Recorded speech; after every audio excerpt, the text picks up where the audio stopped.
Here in the Northern Rockies, dark winter months are outlasted in basements, dens, and nooks where kindred souls gather together to share intel, swap fly patterns, and relive the memories from seasons past. This gathering spot, known locally as the February Room, is the inspiration for this podcast. No matter the season, the door is always open to those with a fly fishing story to tell. Brought to you by CD Fishing USA, the North American distributor for composite development fly rods and accessories. 40 years of Kiwi ingenuity and graphite technology now available at cd-fishing.us or your local CD USA dealer. Follow us on Instagram, YouTube, and Facebook. And remember to go fishing. Here's your host, the Carnops, and this is the February Room. Welcome to the February Room. Super excited to talk with my guest today about a quarry we haven't talked much about, which is muskies. And so welcome to the show, author of Hunting Muskie with the Fly and Advanced Fly Fishing of Great Lakes Steelhead and Reflections on the Water, Rick Kustich. Thank you for joining me today. Hi, Lauren. Great to be here. And I'm super excited because, like I said, we haven't talked about muskies, and I know that you have a lot of experience in that. But before we kind of talk about muskies, I'd love to hear a fishing story from you. Well, I'll start out with a fishing story that doesn't involve muskies, and maybe we can do one later that does. But you being in Montana, I just thought that this might be appropriate to kind of give you my connection to Montana and my connection to starting fly fishing at a very young age. When I was in college, and I'd hate to even date myself, this was early 80s. Nobody has to do the math on that. But my brother lived in Idaho, and he, for a long time, he did live in Twin Bridges, Montana. My brother, Jerry. I believe I met Justin at his shop one time. And every year while I was in college, Jerry was in Idaho, and then he would come down to Montana and to fish. And I would come out to see him and spend 2 to 3 weeks in Montana every year. But I did it back in those days, my finances were lean, and I would do it by actually hopping on a bus from Buffalo, New York, all the way out to Montana every summer. And I think I'm still traumatized by spending whatever it was, 60, 70 hours on a bus to get out to Montana. But and the bus would just kind of, it would just take forever. You'd start the trip, and it would seem like it would go for about 45 minutes or an hour, and you're really cruising along, and then you would stop, and you'd stop at another bus station, and the bus stations were always in, seedy parts of town and dirty and hard to get a good meal and things like that. So it was really quite an experience, but it allowed me to get out to Montana and have that orientation to fishing out there. A lot of times we'd normally do this trip in June, so that June in Montana can be pretty cold. You never know what you're going to get. It can be summer one day, and pretty much winter the next. 100%. And we would camp. I would meet up with my brother, and we just have these great camping trips. We'd go from Big Hole to Madison to Rock Creek, Lake Creek, just kind of tour southwestern Montana, and just do it by camping in tents, and he would camp in the back of his little pickup. And I just remember this one night. This one night, kind of lives in lore between my brother and I, that this cold north wind was kind of coming down. This was back in a day and age when waders leaked. I mean, we're talking rubber vinyl waders back in those days. I mean, if they cracked, they leaked. So we had fished till dark, and it just was really getting cold. Cold north wind coming down. Just one of those that kind of bites you to the bone. And we hadn't eaten dinner yet, and it was dark, and we were both wet. We both had leaky waders. And Jerry was trying to cook. He had brought some. I think he had caught some fish, ice fishing earlier in the year in Idaho, and had brought that along with us and we were going to eat that for that dinner that night. And he just couldn't get the wind was whipping through like the tailgate of his camper, and we just couldn't get anything to cook. We couldn't get the grill to heat up or the skillet to heat up. The fish wouldn't cook. We were just looking at it for what seemed like about a half hour, 45 minutes, or just freezing and chilled to the bone. So eventually we just said, that's enough's enough. We're just going to eat it. And we ate half raw fish that night for dinner before we could go to bed. And the night has always been known as sushi night to my brother and I. And it is the standard for, describing cold. It's the cold standard for us in our, when we talk to each other. So any night or day when you're outside and it's uncomfortable, it's always compared to that night. So a day is always, it was colder than sushi night. It was almost as cold as sushi night. And we both know exactly what we need, what we mean. How did it taste? At that point, I think we were both so cold. We just wanted some sustenance and just go to bed and try to warm up. So, it had been it got to the point where it was just a matter of, just having something that had some level of nutrition and the taste. Have you ever had any other days that were as cold, as miserable as sushi night? There's been a couple. Yeah, there actually has been a couple of times when I've been out where it's been worse than sushi night, but not too many, I can tell you that much. Well, I imagine with being a musky angler that you must have some encounters, because I always think of musky fishing, and maybe it's because I have some roots in northern Wisconsin, and every time it was like musky fishing or going pike fishing, it was always kind of like these days that are cold and dreary and miserable. I don't know why I feel that way about musky fishing, but it's always had those experiences of being on the boat and it's been windy and it's been overcast. I guess I'm just super excited to hear about your experience and with musky fishing. Can you tell me a little bit about your passion behind angling for this really special species? I guess I'll just tell you just another little story about really my beginning, and I kind of write about this in the book. But, yes. I grew up actually on an island. It's in the Upper Niagara River. It's called Grand Island, and it's not a small island, but it's still an island surrounded by water. You have to go over a bridge to get to the mainland.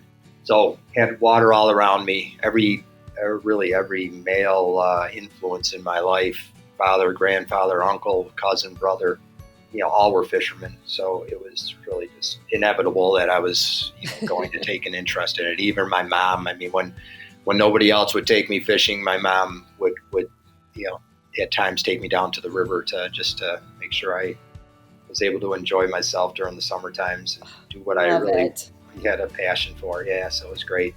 That's great memories. But there was a fishing club on Grand Island, and it still exists actually to this day. It's one of the oldest operating fishing clubs in North America. And my uncle was a member there, and from time to time he kept his boat there. He would take me out fishing along with my cousin. And I remember walking in the club one time, and I just kind of barely remember this as a young kid, probably 7, 8 years old, 9 years old. And there was a musky mount on the wall. And it probably was, by today's standards, probably wasn't huge, but, it was probably a good mid 40-inch fish. And just to me at that age and not seeing a big fish ever like that live, it was, enormous to me. And seeing those big, that mouth and, agape with teeth protruding and whatnot. And I think I was just shocked when I fully understood that those were swimming in the same river that we went swimming in, that we went fishing in. And, I just immediately had kind of a connection there with that. And it was probably a few years later, I was in my early teens before I actually caught a muskie, and that wasn't on a fly rod. But then, once I took up fly fishing and, continued to fish in the river for bass and muskie, the fly fishing for muskie kind of intersected somewhere when I was, in my late 20s, so somewhere in the late 80s, early 90s. And, really it's been something that each year it's just been continuing to build, my passion for it. I think the thing that I, like and hate about it is it can be so difficult. It can be hard and demanding. And I think that's always been a driving force for really whatever species I've pursued in fly fishing. If it gets too easy, then I really don't enjoy it as much. And I really enjoy just the challenge and just the mystique about muskie, just the lure and how big they can get. It just continues to attract me and drive me. And I don't think they're difficult enough to catch on a fly that it's hard to ever envision a time where you could get tired of it, because it just keeps the challenge bar kind of at that level there. I just don't think that's really possible.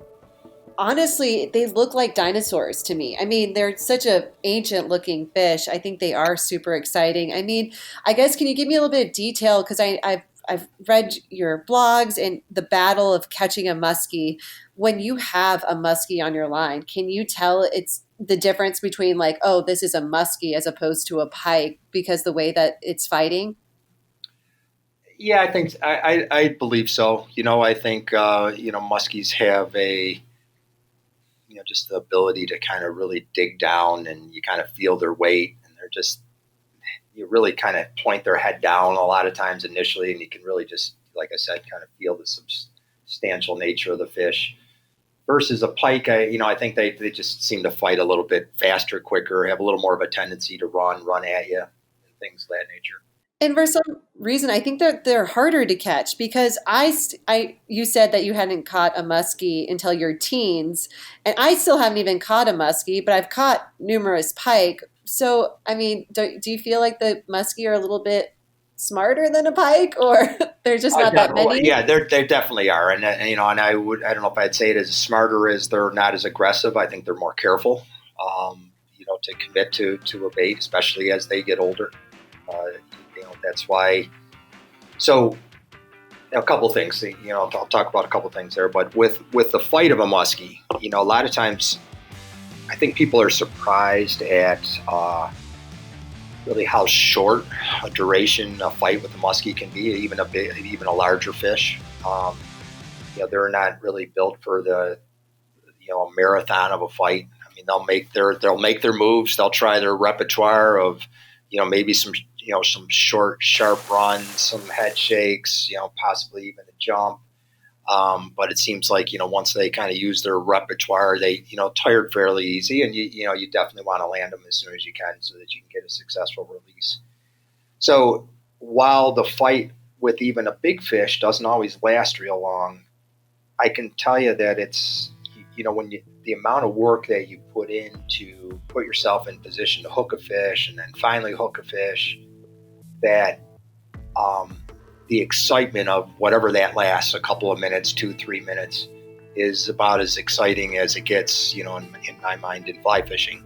In that, you want to enjoy the fight, yet at the same time, you work so hard to get that hook up. You want to get the fish in the net, and enjoy kind of the conquest. And for that 2 or 3 minutes, everything just hangs in the balance. Everything you've been working for. And every twist and turn of that fish, you kind of cringe as you just hope it continues to be hooked. And then when it's over, it's just this incredible feeling of accomplishment, and at the same time relief that you're able to kind of hold on to it throughout the entire fight. So I think that's what really makes even at this point when I hook a big fish, I'll feel my knees knocking a little bit. It's just Fly Lab reels provide silky smooth disc drags at a click and pawl price. Paired with mid-arbor spool for quick line retrieval, the Fly Lab family of fishing reels is the best value on the river. With 4 models to choose from, priced from $99 to $249, you won't find these reels anywhere other than the local CD dealer or at cd-fishing.us. And remember to go fishing. Have you ever spent time over at the Freshwater Fishing Hall of Fame Museum in Hayward, Wisconsin? I did go through there, yes, once. I was up in Hayward. I've been up in that area, I think, 3 times, and I'm planning to go there again next September. But I feel that you sent me some pictures, and I'm like, you have got to be in the books. Yeah. Have you submitted any of your work out there? Because I'm like, I've seen some pictures because they have like this huge book of like people with all their catches, and the pictures that you have sent me and the pictures I've seen, I am like, how is he? You must be in the Hayward Hall of Fame. I haven't. Maybe the next time I'm up there, I will try to do that. I did early on. I had one of my muskies in the IGFA record books, for catching all these fish, but I just haven't really tried hard enough with some of the others, but I should do that. Oh, absolutely. I can promise you, okay, the next time you go there, there's like a book of all these people who've caught fish. I mean, tons of white fish, and Mm-hmm. half the pictures are people with just a beer in a hand and their fish. So I mean, some people obviously take it not so seriously, but it's also, that place is so great, and it's also really fun because they have like the musky capital of Hayward, Wisconsin, the Yeah. musky Yeah. capital of the year. Actually, if you go through Spooner, I think you go through a bridge and it says Spooner sucks, and then if you go back, it says Hayward blows. It's anyways. That's a really good. It's a great community. But also, I mean, other than just musky fishing, you've also written a book about the Great Lakes steelhead. And honestly, this isn't a subject I know very much about, but I was hoping that you can explain about the steelhead in the Great Lakes and kind of talk about the wild steelhead versus hatchery. Sure. Yeah, sure. So the steelhead fishing is something that I've done also, most of my, or all of my adult life.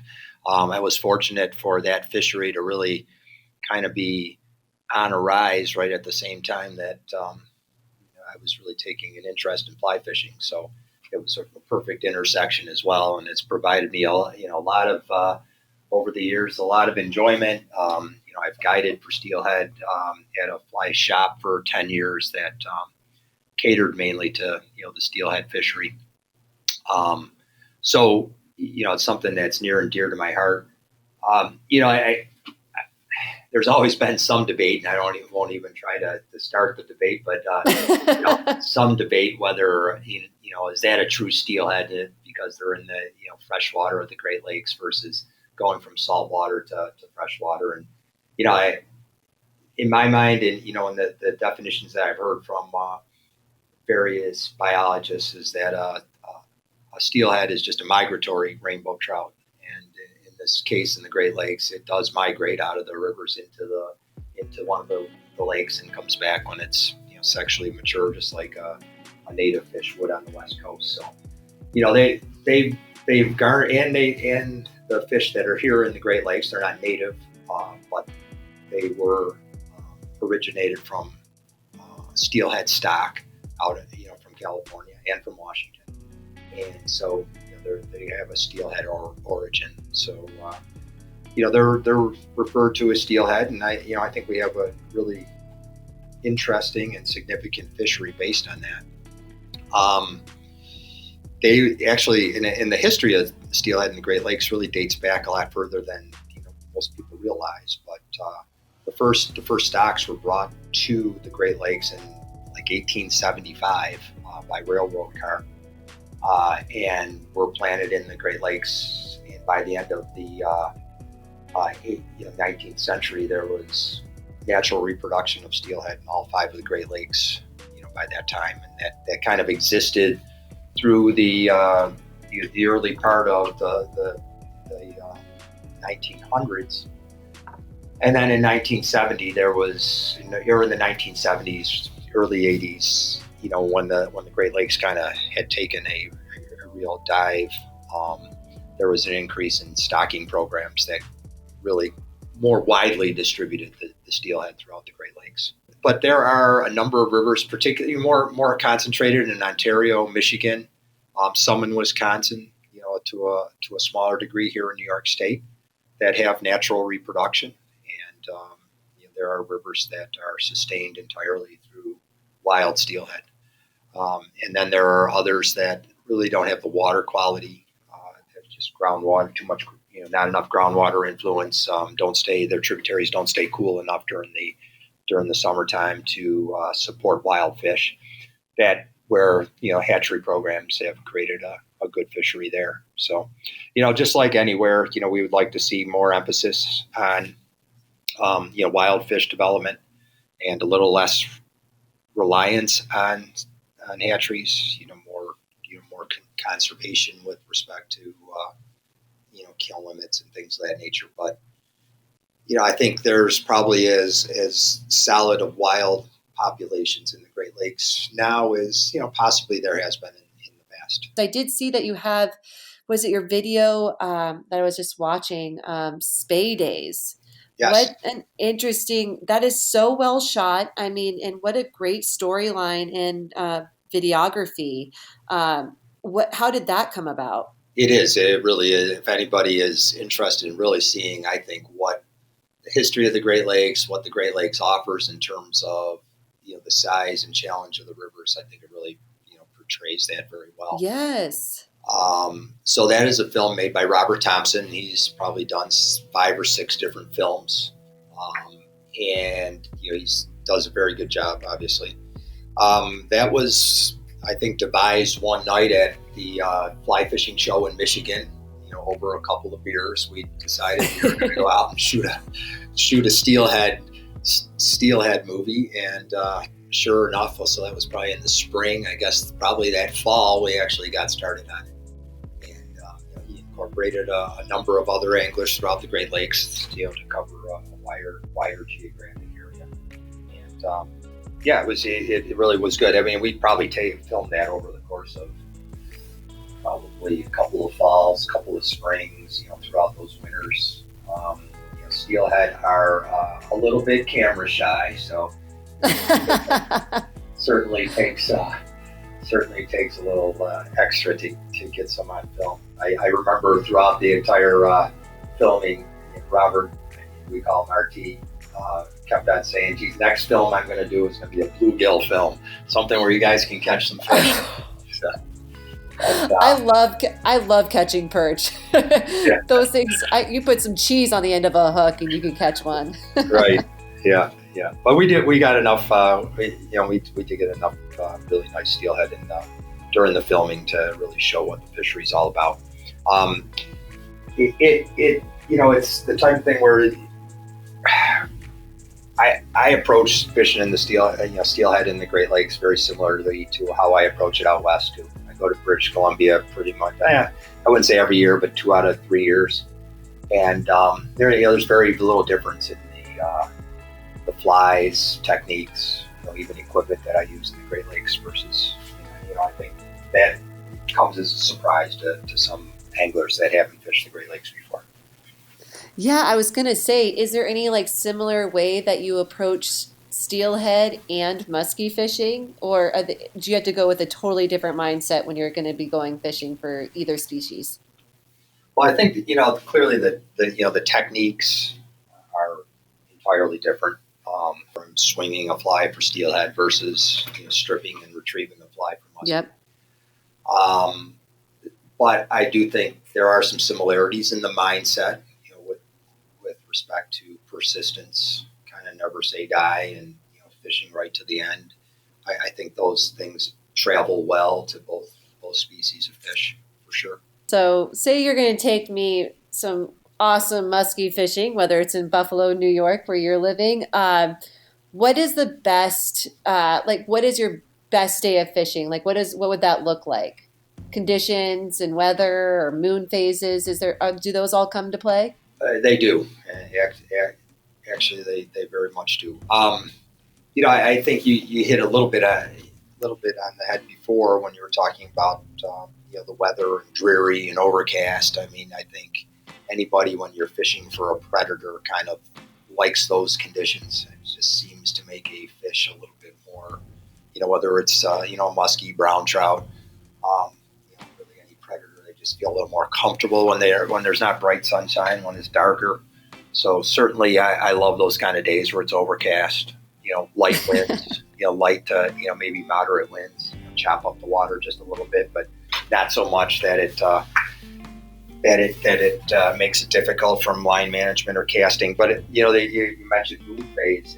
The moon phase, what I really look at too is the moon rise and the moon set on a daily basis. What I've really noticed that there can be a good increase in activity during the day when you have a moon rise or a moon set. And if you can combine that moonrise and a moonset with a sunrise or a sunset, that really seems to be money for having increased activity. And what do you like to throw at the muskies? Like, what's your go-to fly? Do you find one in particular that maybe color or size that seems to work? Because I remember Justin went to go fishing and he tied his own flies and he goes out there and shows everybody and they're like, "No way, dude! You need to make those so much bigger." And he's like, "Oh." Yeah, generally I would say that most of my flies are in the 10 to maybe 12-inch range. Yeah. So they're usually tied with shanks. I like to use two single hooks, one more towards the front of the fly and then one more towards the rear. I do find where, when I hook fish, sometimes they are hooked on the front, sometimes they're hooked on the rear. It seems to really depend on, the angle that the fish takes to fly. A lot of anglers, though, just go with one single hook, someone buried in the middle, and I think, generally that works pretty well as well. But I think, either using, two hooks and combining them with wire, or I think, the real popular way to tie flies now are using a series of shanks, and that provides the length to the fly. Most of mine are tied out of bucktail or other synthetics, and really kind of more of a line of, I guess my favorite kind of pattern right now, at least for muskie, is in line with Plain Chocolate's Game Changer type fly, where it's just a series of bucktail that's tied back, shorter at the rear, wide, thicker, and longer at the head. I try to tie my flies so that there's a top color and a bottom color. I think that looks very natural, like a bait fish. Do you ever get nervous removing the hook out of their mouth? Because, like how you said they kind of look like dinosaurs. I remember even being in the water and swimming and thinking that my toes were going to get bitten off by a muskie. Have you ever had any experiences where they bite your finger? Well, you do need to be super careful. And, I try to carry all the proper tools. I do have a pair of pliers with a super long neck to them, so that I can get in there and get the hook out of there, and still at the same time keep my hand fairly far away from the fish. Sometimes if it's a sticky situation where I got to get in there a little bit more, I might put a glove on for a little more protection. But yeah, you definitely have to be very careful, and you have to be careful getting the hook out, and also just being careful with how you're handling the fish while you're doing that. I mean, I think that's just as important. I mean, we want to release every fish, make sure that we feel good about the release, that it's a strong release. So, making sure that you do this in a way that's as, going to create as little damage as possible is, very important. That's a lot of work, because seriously, those teeth are terrifying. I mean, I think that if I caught one, I would probably need someone to help assist, and they're moving, and you're like, okay, I have like these sharp daggers that are pointing towards me. I'm trying to hold the fish, remove the hook. That takes a lot of skills. Absolutely. There's a good thing there's a book out there that you should be reading to make sure you know what you're doing before you get into this specific sport. Which is, I'm curious, like, kind of like what brought you into like writing about how to fly fish for muskie? Like what brought you to kind of get on the computer and be like, this is going to be something we need to talk about and write about? Well, so this is the muskie book is my sixth book that I've written. So I've been writing all along, and so I'm always looking for some topics that are kind of, I guess, out in front of a common topic, something that's kind of on the edge. And there had been one book written on muskie to this point, but I think it had been out for maybe 6, 7, 8 years. And I had talked to Jay Nichols at Stackpole, the editor at Stackpole, about doing a muskie book probably back in maybe 2012, 2013. Let me take that back. Probably about 2010. And at the time, he wasn't interested. He didn't think there was a large enough net. Wasn't enough people musky fly fishing. So, time went by, and I had just finished that steelhead book that he published as well. And I just completed that, and I saw him at a fly fishing show, and he sat down and he goes, "You still got that, that outline for that musky book." He goes, "I think there's enough people out there now to, that it's time." So that's really what gave me the impetus to do it. And the timing was really, really good. I think there's been just a tremendous increase in the number of people musky fishing, with the fly rod in recent years. Oh, I love it. I think honestly, I don't think there is is there a musky book for fly fishing though? Yeah, there? So there is. Yeah, so mine is just all on fly fishing. There was one other one that was just fly fishing prior to that. Mm-hmm. And I think there's another one that just did come out actually.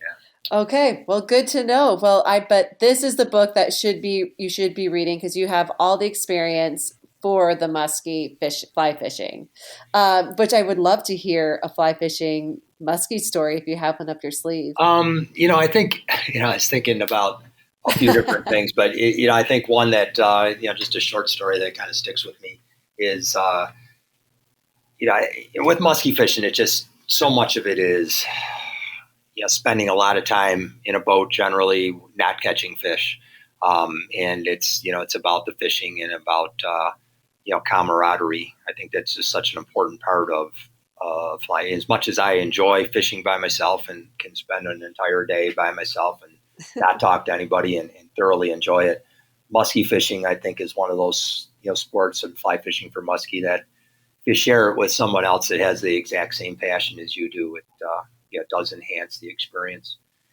And I think that person needs to be part coach, part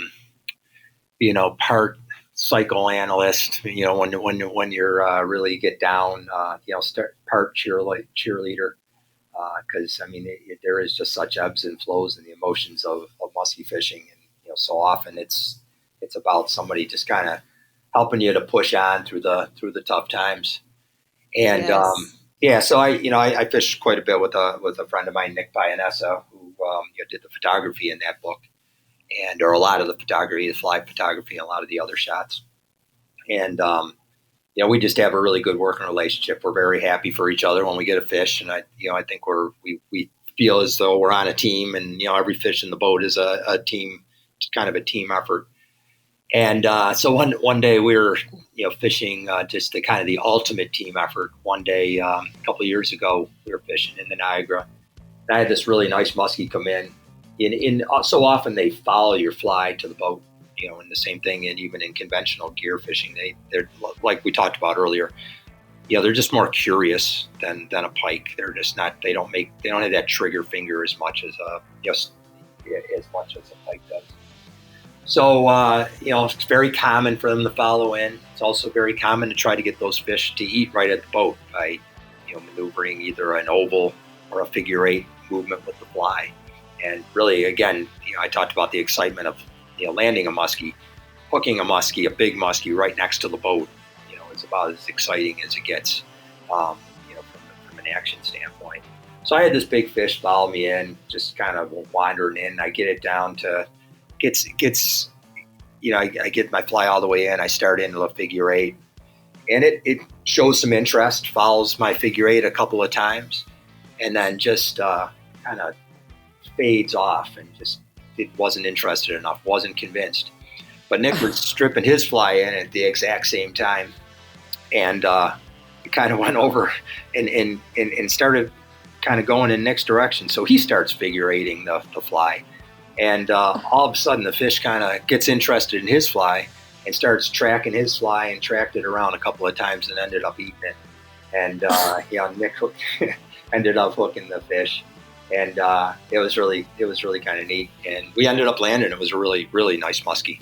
Mid-40. Oh, I was going to say, was it a nice muskie? Yeah, it was in the mid 40-inch range. And, again, just really felt like, we had conquered that as a team. That was the first time I've ever seen that where a fish, I've seen it before where a fish has moved away and then you make another cast to that fish or the other angler makes a cast to that fish and has caught it.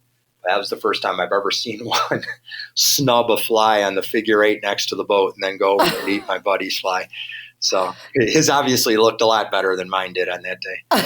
That story kind of reminds me of like bird hunting, like when your dog honors the other, like they kind of work together. So it's Right. like you guys are both in the water working together to kind of exactly. navigate. Yeah, that's I what it love was. that. That is so amazing. Yeah. So Rick, if people are wanting to reach out to you, maybe they have some questions about musky fishing or ways for them to reach out and buy your book, what's the best method? I do have my website and I hopefully going to be redoing my website pretty soon, but it's just rickkustich.com.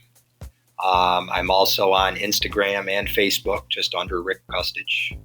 So, it's easy to reach me, follow me, reach me, by messenger. But more than happy to answer any questions or contact with anybody that wants any additional information. Go to thefebruaryroom.com where you can access a complete library of our podcast and read more about our guests, their fishing stories, and favorite fly patterns.